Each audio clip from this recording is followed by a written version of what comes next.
Hello, everyone. Welcome to the Newsbrowse News broadcast. UPI reports that former President Rumen Radev's Progressive Bulgaria Party secured a parliamentary majority in the country's 8th general election since 2021. Radev, 62, advocates for friendlier relations with Russia, has been critical of European Union sanctions against Ukraine, and opposed a significant loan to Kyiv, aligning with Hungarian Prime Minister Viktor Orbán on this issue.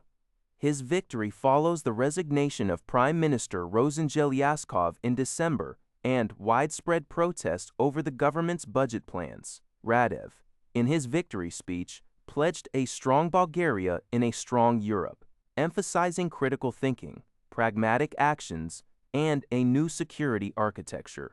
However, concerns about Russian meddling have intensified, with reports indicating a surge in pro-Radev TikTok activity, far outpacing rival campaigns. Analysts believe the Kremlin views Bulgaria as a new opportunity to exert influence within the EU following Orbán's recent electoral defeat in Hungary. Radev has in turn accused Brussels of interfering in the vote. Despite his party's win, Radev is seeking coalition partners to pass legislation, including reforms to prevent political parties from pressuring the judiciary, and is likely to partner with the pro-Western center-left Democratic Bulgaria Party. CBS News reports that 4 anti-narcotics agents, including 2 U.S. Embassy officials, were killed in a car accident in northern Mexico. The crash occurred on Sunday as they were returning from a significant raid on 6 clandestine synthetic drug labs in Morelos, Chihuahua. State prosecutor Cesar Jauregui stated the victim's vehicle, leading an official convoy, skidded off the road and plunged into a ravine. The American officials were instructor officers involved in anti-drug cooperation.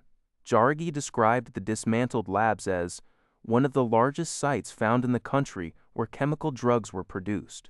This tragedy underscores the dangers faced by Mexican and U.S. officials combating drug cartels, especially as Mexico has increased drug lab dismantling efforts following U.S. pressure. A new study published in Nature proposes that Egypt's Great Pyramid may have been built using a sophisticated multi-channel ramp system integrated into the pyramid's own structure. This theory, detailed by Metro Gazio, suggests propyral ramp covered by stone layers as construction progressed, potentially solving decades-old mysteries about the monument's construction. Researchers have simulated this system, estimating that blocks could have been placed every 4 to 6 minutes, leading to a build time of 13.8 to 20.6 years, consistent with historical estimates for Pharaoh Khufu's reign. The theory also aligns with anomalies detected within the pyramid and wear patterns observed at its corners. The study's framework could also be applied to understand the construction of other ancient structures, offering new insights into ancient engineering capability.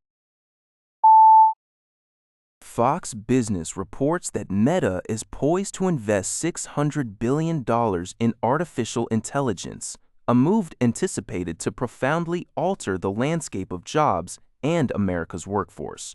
Meta President Dina Powell-McCormick elaborated on this significant AI initiative during an appearance on Mornings with Maria.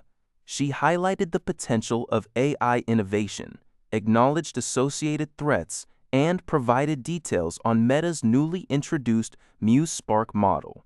This substantial investment signals a strategic focus on AI development and its integration into various sectors, raising questions about future employment trends and the skills required in the evolving economy.